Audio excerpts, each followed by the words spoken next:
Hi, I'm Chris, and today we're going to go over how to make your own pull-down attic stairs insulation box. So today we're going to go over how to make a box when it's inside your house for some more energy savings. So we have our pull-down stairs. If you have these, you'll definitely recognize them. They usually just fold down just like this, about 3 parts.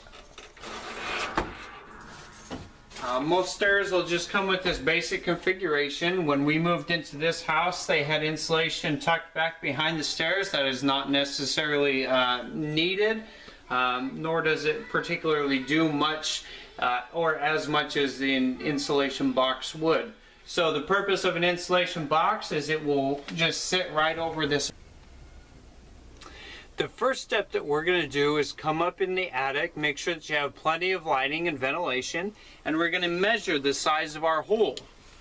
So you're going to take a measuring tape and measure from corner to corner on either side. So I have 26 3/4 inches here, and then again on the other side. And I have 54 3/4 inches there. So when we make our box, we're going to make it to those specifications. What it's going to consist of is it's going to consist of a top along with the 4 sides. So the bottom is still going to be open in order to allow for the stairs to fold up inside of it. The next thing you're going to do is measure and mark off your foam board in order to make sure that you're cutting it to the right specifications. First thing I did was cut my top, which was the 54 3/4 inches by 26 3/4 inches, to make sure that it covers the entire opening. Next things you're going to do is cut your side pieces. One thing to keep in mind here is to cut them a little bit shorter for the edges in which your boards are going to be butting up against each other. Another thing you're going to have to measure is when your stairs fold up into the attic, you need to make sure there's enough clearance for your stairs to not hit the top of your box as you put it in place. So as we measured it, I just went up into the attic and had my wife close me into it. So I measured the distance between that bottom board in which it's going to be sitting on, that's going to have the weather stripping, and the top of the stairs as it folds up. That was approximately 9 inches, so I cut my boards here to 10 inches to allow some extra room in there just in case. The next part we're going to do is start assembling our box after we have all of our pieces cut. In order to do that, we're going to use the foil tape. So this is only sticky on one side. As you start unrolling it, it has a backing, a paper backing, in which to make sure that you can lay it out and measure it before you stick it down. So we're going to run it the full length of our strip here. And then I'm going to leave a little bit off the end too, about 3/4 inch or so. It's easy to rip, easy to cut, so you don't need a knife or scissors for it. However, you can use them.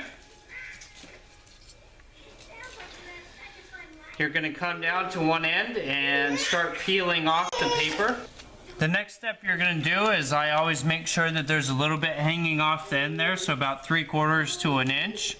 And then make sure there's plenty of overlapping there. So I'm going to put this about 1/4 inch on my board. 1/4 to 1/2 inch.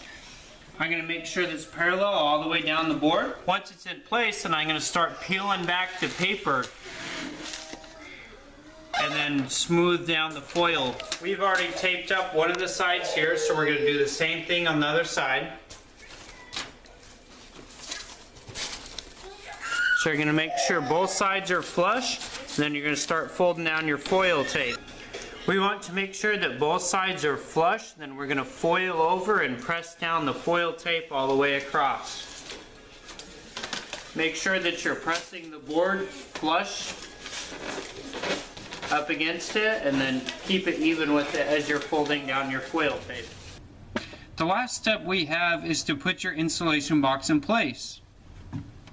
After it's installed, then all you have to do is make sure it fits up in your attic. If you did your measurements correctly, it should drop right into place. So it's on the interior portion of the box here. So once you're up here, we're just going to lower it down into the spacing.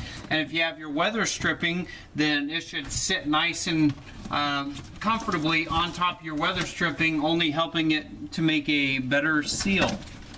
So now that it's all in place, we have that energy saving, which will start taking place immediately.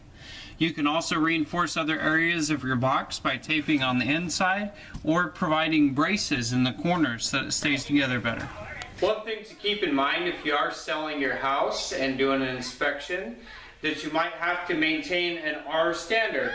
If you look at this board right here, which we just purchased from local hardwood store, that has the different specifications for the sizes of the sheets. If you have any questions, comments, or concerns, please let us know by leaving a comment below. If you have any DIY videos that you do yourself or any articles you want to submit them to DIYwithChris@hotmail.com. DIY with Chris, giving you the tools to do it yourself.